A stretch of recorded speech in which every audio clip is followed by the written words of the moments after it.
Hello everyone and welcome in to another edition of the ONIT Spring Sports Show. We had a ton of drama in baseball and softball over the weekend and we're going to bring it all to you right here today. Before we start, want to remind you to hit that subscribe button if you haven't already so you don't miss any of our future releases, and you'll be caught up as we carry you through the rest of the men's and women's College World Series postseason. If you stick around to the end of the video, you can also find out how you can get involved right here on our ONIT channel with some of your polls. So make sure you watch until the end of the show, and we'll begin by taking a look at what's in our Spring Sport Box. What's in the box? Our ONIT Spring Sport Box for this week features the locally sourced but nationally relevant headlines for all of our ONIT teams, as we have 9 regional hosts in baseball and we have 6 teams that made the Women's College World Series in Oklahoma City. We'll take a look at those squads while also looking back at the best performers from the weekend in making the grade, and we'll see how all of this is going to culminate here at the end of June with national champions being crowned in softball and baseball. We'll begin by diving on in to making the grade and looking at the best baseball and softball performer from over the weekend in the postseason. This is Making the Grade, where we take a look at the best performers from over the weekend, and boy, did we have a lot to choose from with the super regionals and the baseball conference tournaments going on. We'll start on the baseball diamond with a player who delivered clutch moment after clutch moment for his team this weekend, and that is UCLA's Mulavai Levu. Back-to-back walk-offs for Levu in the Big Ten Conference Tournament in both the quarterfinals and the semifinals sent UCLA to the championship game, where they also won on a walk-off, but that one wasn't delivered by Levu. In the quarterfinals, with UCLA tied in the bottom of the 9th inning, Levu lifted a sacrifice fly to center field to bring home the game-winning run and send UCLA into the semifinal matchup against their crosstown rival USC. And then in that semifinal game against USC, Levu did it again down to the final out in the 9th innings. The Bruins managed to get 2 aboard for Levu, who cranked the first pitch he saw into the right field bleachers and won the game for UCLA, sending them to the Big Ten Championship and helping them secure their first Big Ten tournament title. So for those back-to-back walk-offs, Mulavai Levu is our baseball Gem Mint 10 this week. On the other side of the softball diamond, Victoria Hunter from Texas also played a huge role in sending Texas to the Women's College World Series. She delivered a go-ahead pinch hit home run as Texas was down to their final 4 outs of the season in game number 2 of the Super Regionals against Arizona State. Hunter came straight off the bench with 2 outs and knocked a 2-run home run over the fence to put Texas ahead 4-3 after they had been trailing 3-2 in the 6th inning. That was all the run support Texas needed to go on and win that game, and then followed it up the next day by winning game number 3 and eliminating Arizona State from the tournament. So Victoria Hunter springboarded Texas's offense back to life and gave them an opportunity to potentially repeat in this year's Women's College World Series. So for that reason, she is our softball Gem Mint 10 this week as well. It's time to take a look at all of our baseball regionals that we have coming up this weekend. We have 9 hosts and 17 teams who made the field, so let's run through it. Starting off in Los Angeles, UCLA is hosting the LA Regional, with St. Mary's, Virginia Tech, and Cal Poly coming to town. I like the Bruins in this one. They're the number 1 overall team in the country, have been all year long, and I see no reason why they won't be hosting a Super Regional in Los Angeles next weekend. The number 2 national seed in the country is Georgia Tech, and they have Oklahoma coming into town in one of a few regionals that feature multiple ONIT teams. UIC and the Citadel are also on their way to Atlanta, but I think this championship game will be decided between Georgia Tech and Oklahoma, and I'm taking the talent of Georgia Tech with Drew Burris, Vaughn Lackey, Jaron Armanchula, and the rest of the Yellow Jacket squad to come out of Atlanta and host a Super Regional as well next weekend. Then number 4, Auburn is hosting. They're the number 4 national seed, and they see Milwaukee, UCF, and North Carolina State coming in. So we have 2 ONIT teams in this regional as well. UCF is a tricky team to kind of put a finger on, but I think that Auburn is going to walk out of this regional as champions and be hosting a super regional in weekend number 2. I just don't see UCF or NC State threatening what has been one of the most productive lineups in the country this year, and Auburn's got the pitching staff to back it up as well. Number 6, Texas goes into a regional all alone, hosting in Austin as the number 6 national seed. They got an incredibly lucky draw with Holy Cross, Tarleton State, and UCSB. The UCSB Gauchos team is tricky. They can pitch with the best of them in the nation, but Texas has way too much talent. They have Dylan Volantis on the mound for them, I'd have to imagine, in one of these games, and he is one of, if not the best left-handers in the country. So I see no reason why Texas won't make it out of Austin and host in weekend number 2 as well. The same can be said about Florida in the Gainesville Regional, with Ryder, Troy, and Miami of Florida out of the ACC coming to town. I think that the Gators have plenty of talent to win this regional, and as the number 8 seed, can potentially host a super regional next weekend. They would be the last team, of course, that has the opportunity to do that out of our ONIT teams. Taking a look at the rest of our regional seeds, we have Florida State hosting the Tallahassee Regional. St. John's, NIU, and Coastal Carolina come to Tallahassee for this regional. Coastal Carolina, I think, could definitely threaten Florida State, who has been a team that just gets it done in whatever way they need to do. They just pass the bat along. They get quality starts from their pitchers. But Coastal Carolina is a team that had a phenomenal season and definitely could threaten Florida State in Tallahassee. I would not be surprised if the Chanticleers come out of this, but I think the Seminoles with the home field advantage will get the job done there for Florida State. As we take a look at Texas A&M in the College Station Regional, this is a regional where I feel as there are 2 teams that will clearly be in the championship game, and that would be Texas A&M and USC. Lamar and Texas State are also coming to this regional, but I think the big showdown is going to be between USC and Texas A&M. USC is a team that I certainly think can play with and threaten Texas A&M even on the road, as A&M is the number 12 national seed. USC nearly defeated UCLA in the Big Ten Conference Tournament, and I think Texas A&M is going to have to be at their best if they want to end up in a super regional next weekend. Otherwise, I think the Trojans are going to nab this College Station Regional. Then we have Mississippi State, who got a little bit of an easier draw, I would say. They're the 14th national seed in the country, with Lipscomb, Louisiana, and Cincinnati coming to town.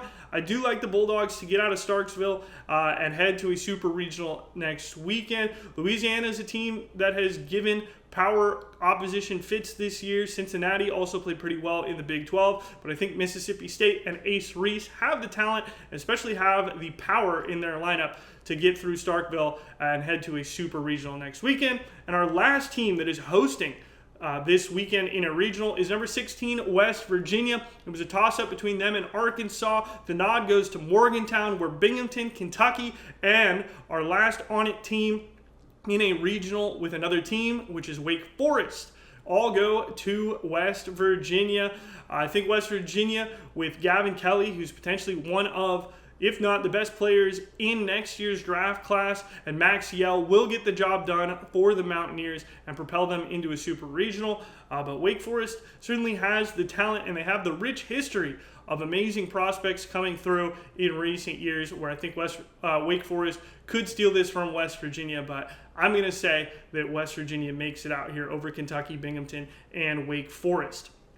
Our other ONIT teams that are headed to regionals and are not hosting is Tennessee, going to Chapel Hill to take on North Carolina. VCU and East Carolina are also in this Chapel Hill regional. I think this is one of the hardest draws for Tennessee. East Carolina has been a very interesting team to watch this year, and North Carolina has been one of the best in a difficult ACC conference.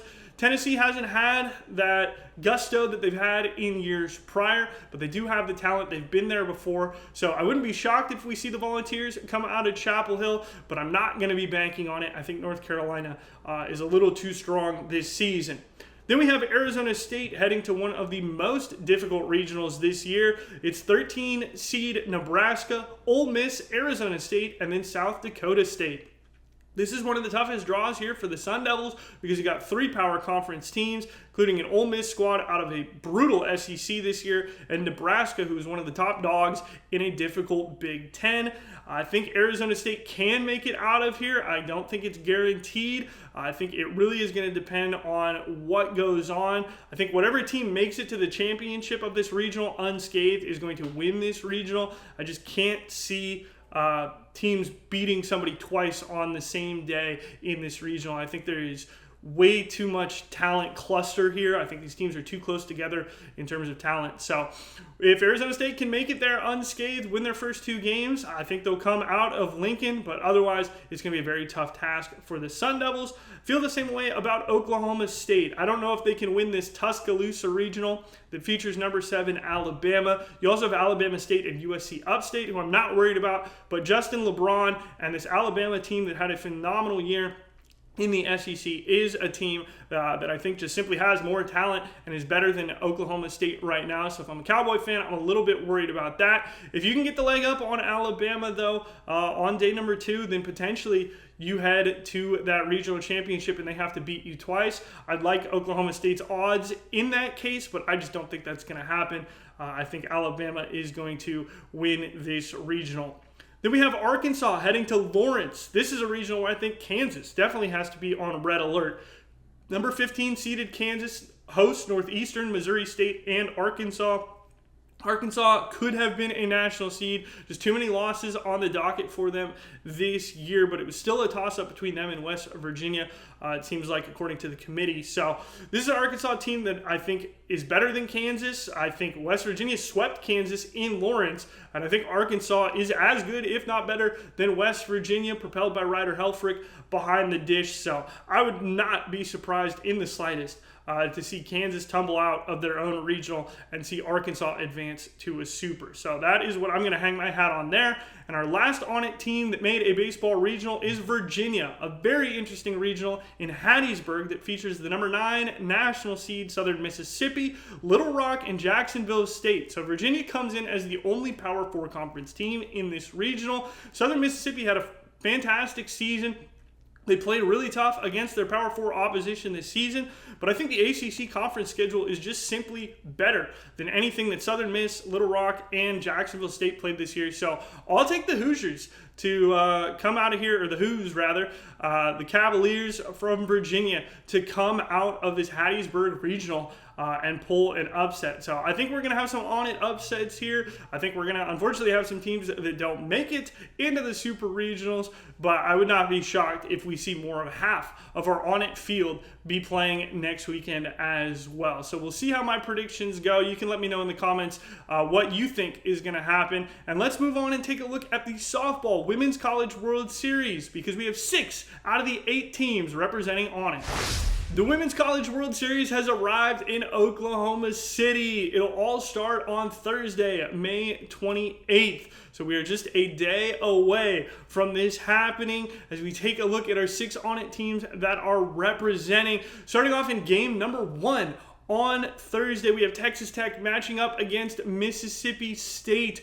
Texas Tech obviously went through a brutal Gainesville Super Regional. There was so much drama. There was hit by pitches. There were no handshakes after the win. There was a run rule victory. I mean, just crazy stuff happened in Gainesville. Texas Tech played in last year's national championship game. They know what it takes. They have 2 phenomenal arms in the circle, and we'll see what happens. Of course, this is all double elimination, so even if Tech loses to Mississippi State, they will still get another chance. And if they do lose to Mississippi State, they will be matched up on that side of the bracket with Tennessee or Texas. Texas, the number 1 seed. Tennessee, the number 2 seed.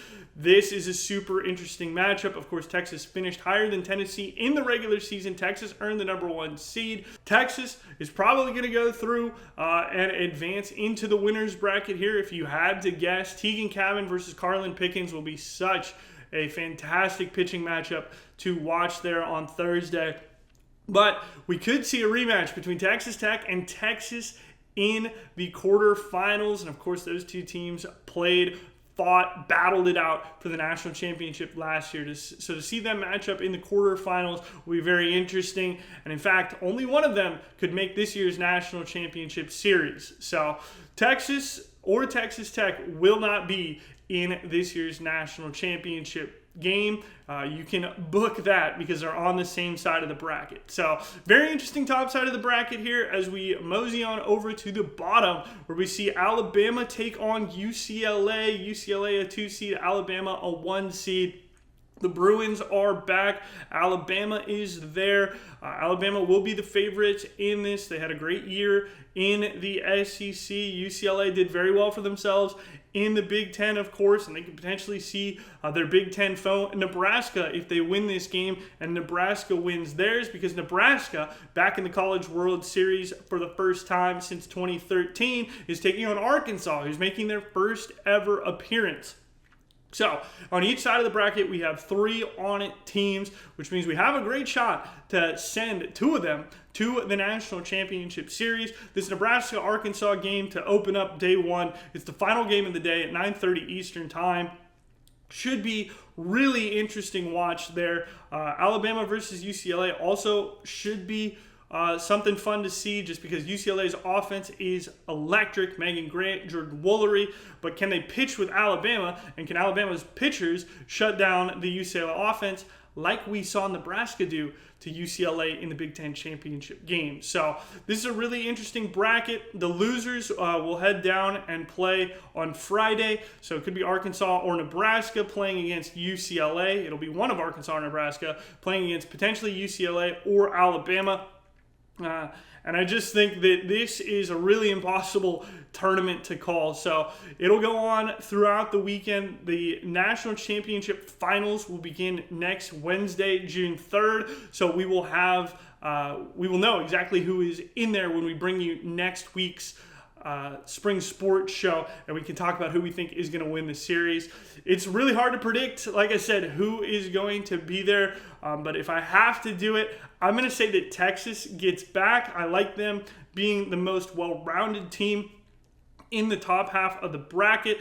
I don't think Tennessee has the offense or the rest of the staff behind Carlin Pickens, and I don't think Texas Tech has been consistent enough, even in the slightest, to challenge Texas right now. So I'm going to say that Texas gets back to the championship game, and I'm going to say that Nebraska appears as well in that championship finals for the best of 3. So those are my picks. 2 number 1 seeds. We'll see if Texas and Nebraska make it there. As I said, we'll know for sure in next week's show. The semifinals are on Monday, so we'll know by Tuesday, or really we'll know by Monday night, who is going to be appearing for us there. But I'm going to say it's 2 ONIT teams, and as of right now, I'm going to say that Nebraska gets their first national championship. So we'll see how the cards get laid out, but those are my picks for the softball Women's College World Series. So there we have it, all my picks for the baseball regionals and the Women's College World Series this weekend.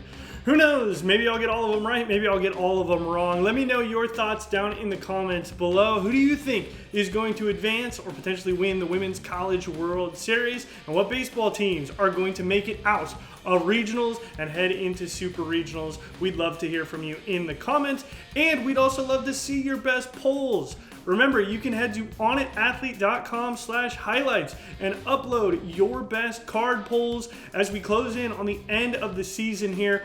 We want to see those cards from you, so submit them there. Use that link down below, or head to the link in the description to take you straight there. Thanks so much for watching, everybody. We'll be back next week to preview the Women's College World Series Championship Series, and we'll be looking at what baseball teams are hosting and playing in super regionals. Should be a ton of fun. The month of June is almost here. So thank you folks for sticking with us here on the YouTube channel, and we'll see you next week. Hope you have a great day, and happy ripping, everybody.